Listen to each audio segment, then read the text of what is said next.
আল্লাহ পাক রব্বুল আলামিন বলেন, আমি আল্লাহ পাক রব্বুল আলামিন মুর্দার ভিতর থেকে জিন্দা বাহির করতে পারি, আমার জিন্দার ভিতর থেকে মুর্দা বাহির করতে পারি। আমি যেই রূপ দুনিয়াতে তোমাকে পাঠিয়েছিলাম, পাঠানোর পরে তোমাকে তোমার বাবা মুসলমান ছিলেন, তোমার মা মুসলমান ছিলেন, তোমার দাদা মুসলমান ছিলেন, তোমার বংশ বুনিয়াদি সবাই মুসলমান ছিলেন, কিন্তু তুমি মুসলমানের ঘরে জন্ম নেওয়ার পরেও আমি আল্লাহর ইবাদত করতে পারো নাই, আমি আল্লাহর গোলামি করতে পারো নাই। এখন আর তুমি বান্দাকে সুযোগ করে দেওয়া যাবে না। আল্লাহ পাক রব্বুল আলামিন সেই সময় আপনাকে আমাকে কোনো সুযোগ দিবেন না। বান্দা আফসোস করবে, আল্লাহ আমাকে একটাবারের জন্য সুযোগ দাও, আমি দুনিয়াতে যাব, গিয়ে আপনারই গোলামি করব। আল্লাহ বলেন, আল্লাহ বলেন, বান্দারে তোকে আমি যখন দুনিয়াতে পাঠিয়ে দিয়েছিলাম, তখন আমি আল্লাহ পাক রব্বুল আলামিন বলেছিলাম তুই মানবকে আমি আল্লাহ পাক রব্বুল আলামিন আমার ইবাদতের জন্য পাঠিয়েছি, কিন্তু বান্দারে তুই দুনিয়াতে যাওয়ার পর আমি আল্লাহর ইবাদত ছেড়ে দিয়েছিলি, তুই কাদের ইবাদতে মগ্ন ছিলি, কাদের অনুসরণ করেছিলি। তখন বান্দারা হায় আফসোস শুধু বলবে, কোনো জবাব আসবে না, চক্ষু দিয়ে পানি ঝরবে। সেই সময়ে কেউ কারো জন্য সুপারিশ করতে পারবে না। সেই সময়ে সবাই অবাক হয়ে তাকিয়ে থাকবে। আল্লাহ পাক রব্বুল আলামিন বলেন, বান্দারে এখন রাজত্ব কার, এখন রাজত্ব কার? তুমি তো ভেবেছিলে দুনিয়ার জমিনে সাময়িক রাজত্ব পাওয়ার কারণে তুমি আমি আল্লাহকে ভুলে গিয়েছো, কিন্তু রে বান্দা এই সময়ে যে আমি আল্লাহ পাক রব্বুল আলামিনের কাছে তোমাকে আসতে হবে, আমি আল্লাহ তো ঘোষণা করে দিয়েছিলাম, কিন্তু তুমি জানার পরেও আমি আল্লাহ পাক রব্বুল আলামিনের কাছে আসতে হবে এটা জানার পরেও তুমি কেন আমার ইবাদত থেকে দূরে সরে গিয়েছিলে? এজন্য এই ইবাদত থেকে আমাদেরকে কারা সরিয়ে নিচ্ছে? আমরা কি নিজ থেকে সরে যাচ্ছি, না কেউ আমাদেরকে আল্লাহর ইবাদত থেকে সরে নিয়ে যাচ্ছে? আমরা আমাদের মালিকের ইবাদত থেকে আপনাকে আমাকে দূরে নিয়ে যাচ্ছে। এখন শয়তান আমাদেরকে যদি ওয়াসওয়াসা দিতে হয়, শয়তান যদি আমাদেরকে কন্ট্রোলের মধ্যে ফেলতে হয়, তার মধ্যে যদি নিতে হয়, তাহলে প্রথমত অবস্থায় শয়তান আপনাকে আমাকে তার বন্ধু বানাতে হবে। তো বন্ধু হতে হলে আপনার আমার কি করতে হবে? যে তার বন্ধু হতে হলে তার কথা মতো যখন আপনার আমার অন্তরের মধ্যে, আপনার আমার দিলের মধ্যে ইশক জাগবে যে আল্লাহর ইবাদত করার জন্য, তখন দেখবেন আপনার পাশে আপনার অন্তরের মধ্যে শয়তান এসে বসবাস করবে। শয়তান বলবে, এখন যদি আল্লাহর ইবাদত না করো, একটু পরেও তো চাইলে করতে পারবা। শয়তান আপনাকে এভাবে বলবে। আপনিও ভাববেন যে যেহেতু মন থেকে আসতেছে ইবাদত করব, নামাজটা পড়বো, তাহলে একটু পরেই পড়বো।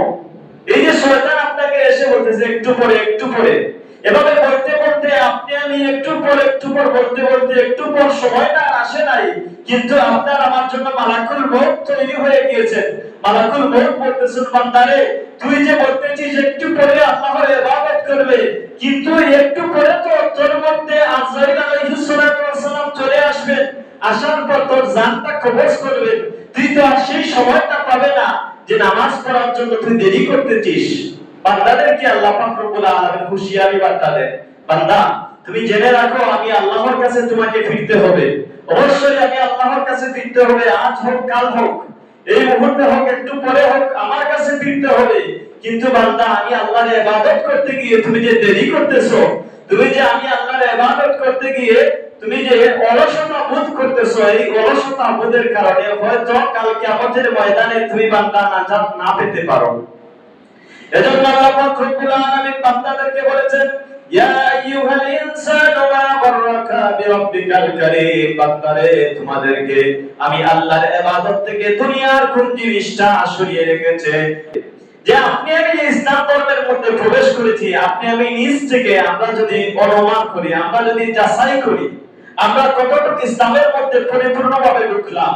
আমরা তো সবাই জানি আমরা মুসলমান, কিন্তু আমাদের জবানের মধ্যে কালেমার আওয়াজ আছে, আমাদের মাথার মধ্যে টুপি আছে, মুখের মধ্যে দাড়ি আছে, কিন্তু আমাদের মুসলমানের ঘরে মুসলমান আমরা আছি, কিন্তু আমাদের চলাফেরা চরিত্র কালচার হচ্ছে কি ইহুদি নাসারাদের কালচার। আমাদের সমাজের মধ্যে, আমাদের লেবাসের মধ্যে, আমাদের চরিত্রের মধ্যে এটা অটোমেটিকলি আসতেছে। এটা কোথায় থেকে আসতেছে? পশ্চিমাদের কাছ থেকে এটা আপনার আমার মধ্যে আসতেছে, আপনার আমার পরিবার পরিজনের মধ্যে আসতেছে। যে সামনে বিশ্বকাপ ফুটবল খেলা হবে আমরা সবাই জানি, কিন্তু এই যে বিশ্বকাপ আসছে, আপনি যে দেখবেন কাদের খেলা দেখবেন, এটা দেখে আপনার ফায়দা কি হবে? আপনি যখন একটি বছরের পর আরো একটি বছর আসে, আসার পর আপনি অপেক্ষায় থাকেন যে আমি আল্লাহর ইবাদত করব, অপেক্ষায় থাকেন আমি আল্লাহর ইবাদত করব, কিন্তু এই নির্দিষ্ট দিনটা আমরা খুঁজে পাই না কোন দিন ইবাদত করব। শুধু তারিখ করি যে ইবাদত করব, কিন্তু খেলার সময়টা হাজির আপনি আমি দেখা যায় সেই জায়গার মধ্যে মৌমাছির মতো জাক পেতে সেই জায়গার মধ্যে টিভি টেলিভিশনের মধ্যে আমরা গিয়ে হাজির হয়ে যাই সেই জায়গার মধ্যে। কিন্তু আমরা মুসলমান হিসেবে আমাদের মৌমাছির জাকের মতো হাজির হওয়ার কথা ছিল এই মসজিদের মধ্যে, আল্লাহর ঘরের মধ্যে, যেখানে দ্বীন ইসলামের কথা বলা হয়, যেখানে ইসলামের আলোচনা করা হয়, কোরআন হাদিসের আলো যেই জায়গা থেকে ছড়িয়ে দেওয়া হয়, সেই জায়গার মধ্যে আপনি আমি জমায়েত হওয়ার কথা ছিল। কিন্তু দেখা যায় এই জায়গার মধ্যে আমরা আজান হয় 12টা 10 মিনিটে, আমরা আসি যখন 1টা বেজে যায় খুতবার সময়, খুতবা একটা শেষ করে তারপরে আসে।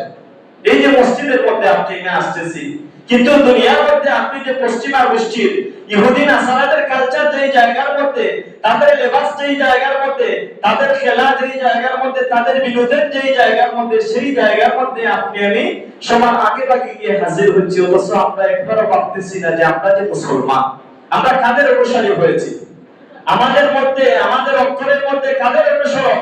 আমরা যেই নবী মুহাম্মদ মুস্তাফা সাল্লাল্লাহু আলাইহি ওয়াসাল্লামের আখলাককে অনুসরণ করার কথা, যেই নবী সাল্লাল্লাহু আলাইহি ওয়াসাল্লামকে আল্লাহ পাক রব্বুল আলামিন শ্রেষ্ঠ নবী বানালেন, সেই নবীর অনুসারী না হয়ে আমরা আজকে দেখা যায় বিশ্বের ইহুদি নাসারা খ্রিস্টান যে সমস্ত দেশগুলোর মধ্যে আছে তাদেরকে আমরা অনুসরণ করতেছি। তাদেরকে দেখে দেখে আমরা আমাদের পোশাককে পাল্টিয়ে দিচ্ছি। আপনার আমার গায়ের মধ্যে পাঞ্জাবি ছিল, সেই পাঞ্জাবি খুলে দেখা যায় আর্জেন্টিনা, ব্রাজিল, খ্রিস্টান, ইহুদি নাসারাদের লেবাস জার্সি আমাদের গায়ের মধ্যে দিচ্ছি। কিন্তু জেনে রাখুন, ওই যেই লেবাসটা আপনি তাদেরকে ভালোবেসে আপনি একটি দলকে সাপোর্ট করে যেই লেবাসটা আপনি গায়ের মধ্যে লাগালেন, ওই পরিমাণ ভালোবাসা যদি তাদের প্রতি আপনার অন্তর থেকে জাগ্রত হয়ে থাকে, কাল কিয়ামতের ময়দানে আল্লাহর হাবিব সাল্লাল্লাহু আলাইহি ওয়াসাল্লাম আপনাকে আমাকে কখনো সুপারিশ করবেন না। কাফিরদের অনুসারী যদি হয়ে যান, কাফিরদের অনুসারী, কাফিরদেরকে বন্ধু রূপে যদি আপনি গ্রহণ করে নিন, তাহলে কখনো আল্লাহ পাক রব্বুল আলামিন তার হাবিব মুহাম্মদ মুস্তাফা সাল্লাল্লাহু আলাইহি ওয়াসাল্লামের মাধ্যমে এই জায়গা থেকে কিয়ামতের মাঠ থেকে আপনাকে আমাকে সুপারিশ করাবেন না। কারণ নবীজি সাল্লাল্লাহু আলাইহি ওয়াসাল্লাম হাদিসের মধ্যে বলেছেন, বুখারী শরীফের 4031 নং হাদিস, আল্লাহর হাবিব সাল্লাল্লাহু আলাইহি ওয়াসাল্লাম এই সমস্ত মানুষরা ইহুদি নাসারা বিধর্মীদেরকে অনুকরণ করবে, তাদের আদর্শ লালন করবে, অনুকরণ করতে কি তারা এক জায়গার মধ্যে জমায়েত হয়ে খেলা করতেছে, আপনি তাদেরকে দেখলেন, আপনি তাদের অন্তর্ভুক্ত হয়ে গেলেন, আপনি তাদেরকে সাপোর্ট করলেন।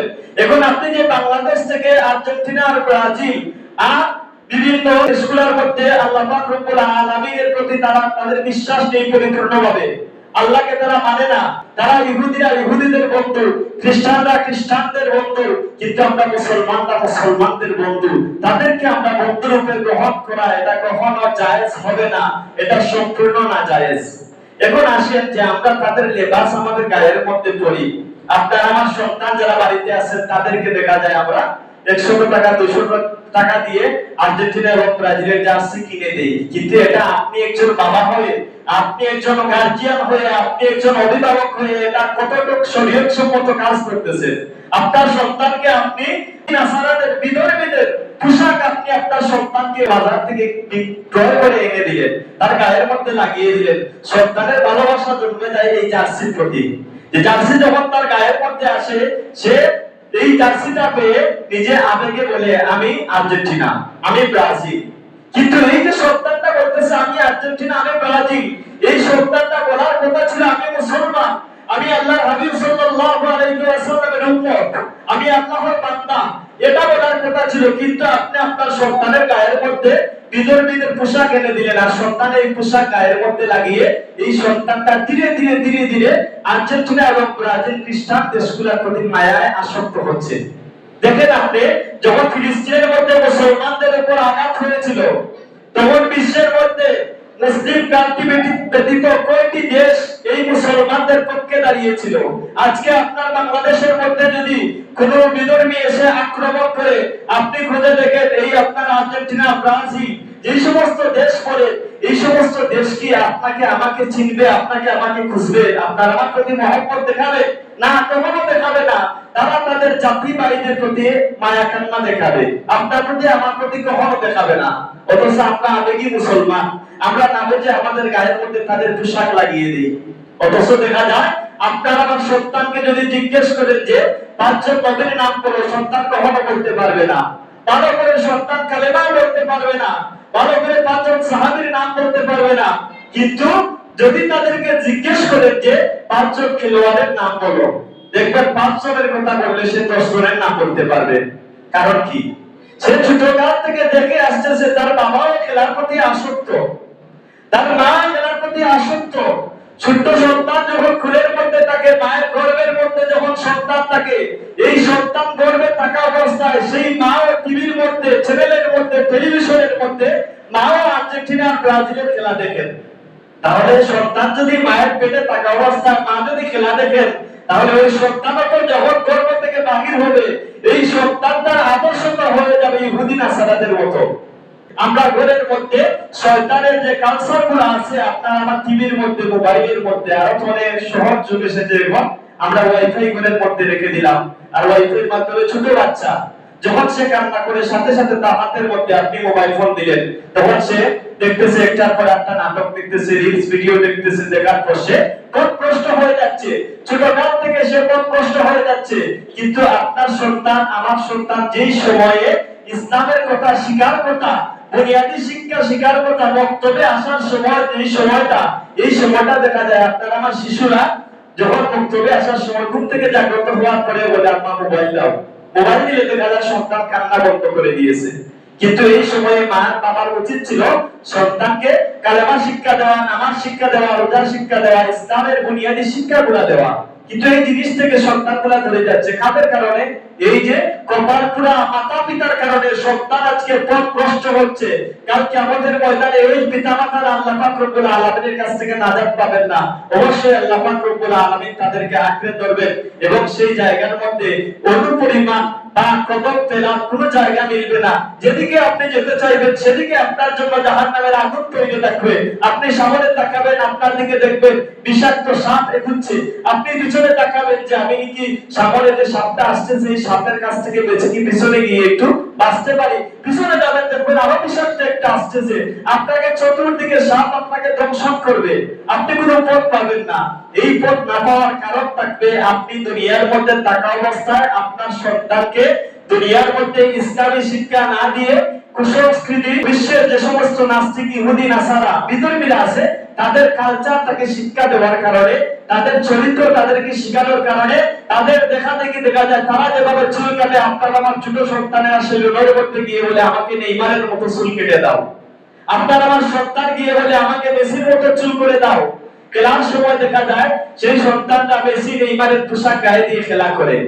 এই যে এই সময়টা যদি সেই ছেলেটা, সেই যুবকটা আপনি যদি আর্জেন্টিনা জার্সি গায়ের মধ্যে দেওয়ার পরে যদি আপনার মৃত্যুবরণ হবে, আপনি মুসলমান আমি মুসলমান আমরা সবাই জানি, এই সময় যদি আপনার আমার মৃত্যু হয়ে যায় হঠাৎ করে, যেমন আমার গায়ের মধ্যে আর্জেন্টিনার লেবাস আছে, জার্সি আছে, আমার হঠাৎ করে রাস্তার মধ্যে অ্যাক্সিডেন্ট করে আমি মৃত্যুবরণ করলাম, আমার গায়ের মধ্যে জার্সি ছিল আর্জেন্টিনা, তাহলে এই সময়ে যে আজরাইল আলাইহিস সালাতু ওয়াস সালাম আগমন করেছিলেন, আমার ওই লেবাসই তো আমাকে পরিচয় দিবে আমি বাংলাদেশী কিনা খ্রিস্টান কোন দেশি। আমার জার্সি তো আমাকে পরিচয় দিবে, এটা তো একটা প্রতীক, আমাকে চিনার একটা প্রতীক। আমার গায়ের মধ্যে, আমার পকেটের মধ্যে যদি তাসবিহ থাকে, আমার পকেটের মধ্যে যদি মিসওয়াক থাকে, তাহলে পরিচয় পাওয়া যাবে আমি একজন মুসলমান। আমার গায়ের মধ্যে যদি হিরোইন, ইয়াবা, মদ, গাঁজা এগুলো থাকে, তাহলে আমার পরিচয় পাওয়া যাবে আমি একজন গাঁজাখোর, মদখোর, আমি একজন নেশাখোর, এটা পরিচয় পাওয়া যাবে। কিন্তু আমার গায়ের মধ্যে যখন ইহুদি নাসারাদের পোশাক থাকবে, তখন আমার পরিচয়ে আমি পরিচিত হব আমি একজন বিধর্মী, আমি একজন খ্রিস্টান। তখন আপনার আমার কোনো পরিচয় থাকবে না, পরিচয় একটাই হয়ে যাবে আপনি আমি খ্রিস্টান। এজন্য আপনার আমার মাথার মধ্যে রাখতে হবে আমরা কাদের অনুসারী হচ্ছি, কাদের লেবাস আমাদের গায়ের মধ্যে দিচ্ছি। তুই বলতেছিস কি আমার মেসি, আমার নেইমার, আমার ক্রিস্টিয়ানো রোনালদো, এভাবে তাদের নাম তুই নিচ্ছিস, এদের সাথে তোর হাসর হবে, তুই জেনে রাখ। আল্লাহর হাবিব সাল্লাল্লাহু আলাইহি ওয়াসাল্লাম বলেন যে যার প্রতি মহব্বত দেখাবে তার প্রতি তার সাথেই তার হাসর হবে। এতে যে কোনো ধরনের মানুষ হোক, আপনি যদি মেসির সাথে ভালোবাসা দেখান, তার প্রতি যদি আপনি আকৃষ্ট থাকেন, তার সাথে আপনার হাসর হবে। যখন আর্জেন্টিনা ব্রাজিল এই জায়গার মধ্যে খেলা করতেছে, আপনি এই সময়ে উঠে বললেন আর্জেন্টিনা যদি একটি গোল দেয় তাহলে এই মুহূর্তে আমি তোমাকে একটি টাইগার খাওয়াবো। এভাবে আমাদের সমাজের মধ্যে আছে সমসাময়িক বিষয়। এই মুহূর্তে যদি আর্জেন্টিনা গোল দেয় আমি আমার কান কেটে ফেলবো। এভাবে আমাদের সমাজের মধ্যে আমাদের ভাই ব্রাদাররা এভাবে কথা বলে থাকে, কিন্তু এই জিনিসটার মধ্য দিয়ে গুনাহ হয়। যেই জিনিসের মধ্য দিয়ে গুনাহ হয়, যেই খেলার মধ্য দিয়ে গুনাহ হয়, সেই খেলা সম্পূর্ণ হারাম। খেলা দেখতে গিয়ে আল্লাহর ইবাদত থেকে বান্দারা দূরে সরে যায়। যেমন এই মুহূর্তে টিভির মধ্যে, টেলিভিশনের মধ্যে খেলা তো চলতেছে, আযান হয়েছে, খেলা কি বন্ধ করবে? না, খেলা বন্ধ করবে না। টিভির মধ্যে খেলা তো তার গতিতে চলবে, কারণ আপনার দেশে যখন আযান হয় তার দেশে তখন আযান হয় না, তার খেলা তার গতিতে চলবে। আপনি ভাববেন যে এখন যেহেতু খেলা চলতেছে আমি খেলাটা দেখি, নামাজ না হয় একটু পরেই পড়বো।